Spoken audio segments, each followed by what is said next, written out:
اولا المساحه اللي بتغطيها كل شبكه، ده من ناحيه المساحات. التقسيم ده من ناحيه المساحه اللي بيغطيها. انا ممكن اعمل السويس كلها شبكه واحده، يبقى اسمها اسمها ايه؟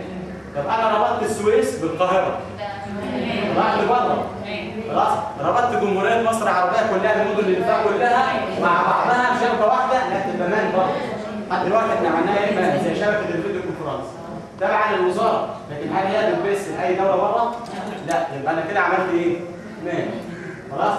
طب الوايد اريا نتورك اللي هي الوان دي ايه نظامها؟ قال لي والله ده انا عندي شركه زي شركه مثلا المقاولين العرب، عثمان احمد عثمان، الشركه دي لها فروع بره اكبر من الفرع الرئيسي بتاعها في مصر. طب الشركه دي عاوزه تشتغل، ما هوش هيقعد بقى ينقل ملفات من هناك وينقل ده وينقل ورق ويودي وسط رايح جاي والتكاليف العاليه دي كلها، وهو بيعمل بيعمل شبكه. الشبكه اللي هو بيعملها للشركه بتاعته بيبدا ياخد كل فرع له جهاز رئيسي بياخد من عليه الشغل كله، ويدي لكل واحد شغال في الفرع ده صلاحيه معينه، ويدي للاداره بتاعته صلاحيه انها تراقب الناس دي كلها. يبقى بعد كده دخلت انا في نطاق اوسع شويه، طلعت من نطاق المدن، مجموعه مدن، الى من نطاق دول. يبقى نطاق الدول ده هي الشبكات النطاق الاوسع. يبقى دي ببساطه حته انواع الشبكات من حيث المساحه. طب لو انا دخلت في انواع الشبكات في حاجات ثانيه من حيث التركيب، الهيئه، الشكل بتاعها برضه هلاقي فيها 3 انواع او 4 انواع. ماشي؟ اول نوع يقول لي شبكه خطيه، زي الشبكه بتاعت الدش اللي الراجل بيعملها ده، برضه زي الاستاذ رضا ما قال، احنا بنجيب بنجيب كابل زي كده،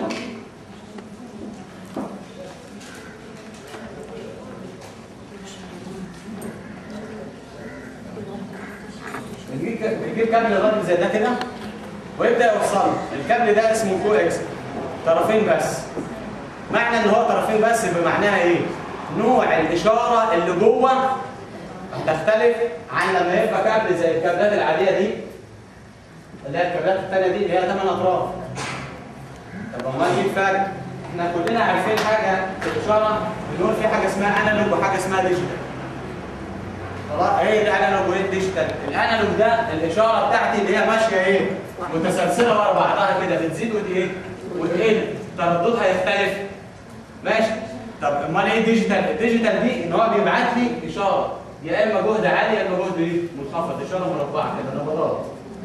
ايه الفرق ما بين الاثنين في عمليه التكنولوجيا برضه بتاعته؟ ان ده هيوصله 8 اطراف، ياخد ال8 اشارات اللي موجوده عنده. خلاص؟ او 4 اطراف ويزود التردد. يشتغل على 4 اطراف يبقى هيزود التردد، ياخد 4 و4 يكون ال8 اشارات اللي موجوده الرقميه اللي عنده. الجزء الثاني ده هو طرفين بس، طرف حي وطرف ارضي، او طرف بيقفل الطرف بيمشي الاشاره فيه، والطرف الثاني بيقفل له الدايره.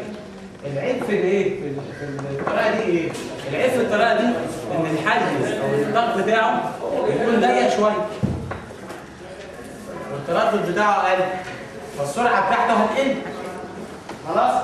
طيب الجزء الثاني ده المميزات بتاعته ان هو اسرع، لان بينقل الاشارات كلها مره واحده، بدل ما ده بينقلها ورا بعضها بالتسلسل.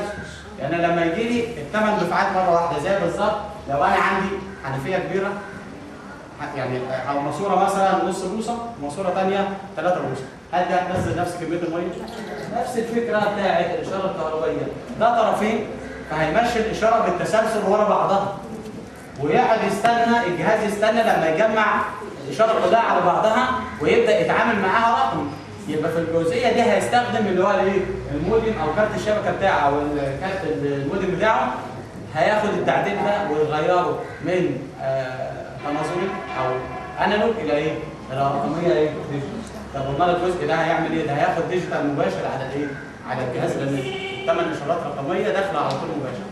يبقى الفرق هيبقى في السرعه، دي اول حاجه. طب الجزء الثاني مع الرقمي، طبعا لو انا السرعه اعلى فانا شغال باستمرار، بقدر احمل الاشاره بتاعتي بسرعه. يبقى في الحاله دي هل الشبكه حته السرعه بتاعتها في النقل هتكون ابطا ولا اعلى؟ تبقى اعلى بكتير جدا. طب امال اللي هي الخطيه دي هي ده هو هيمشي الاشارات ورا بعضها. طب انا افترض ان انا عندي 10 اجهزه. الاشاره دي رايحه للجهاز رقم 5، يبقى انا حاطط في الاشاره العنوان اللي انا باعت عليه. المكان اللي انا باعت عليه الاشاره هتروح للجهاز رقم 5، هيمتص الاشاره دي.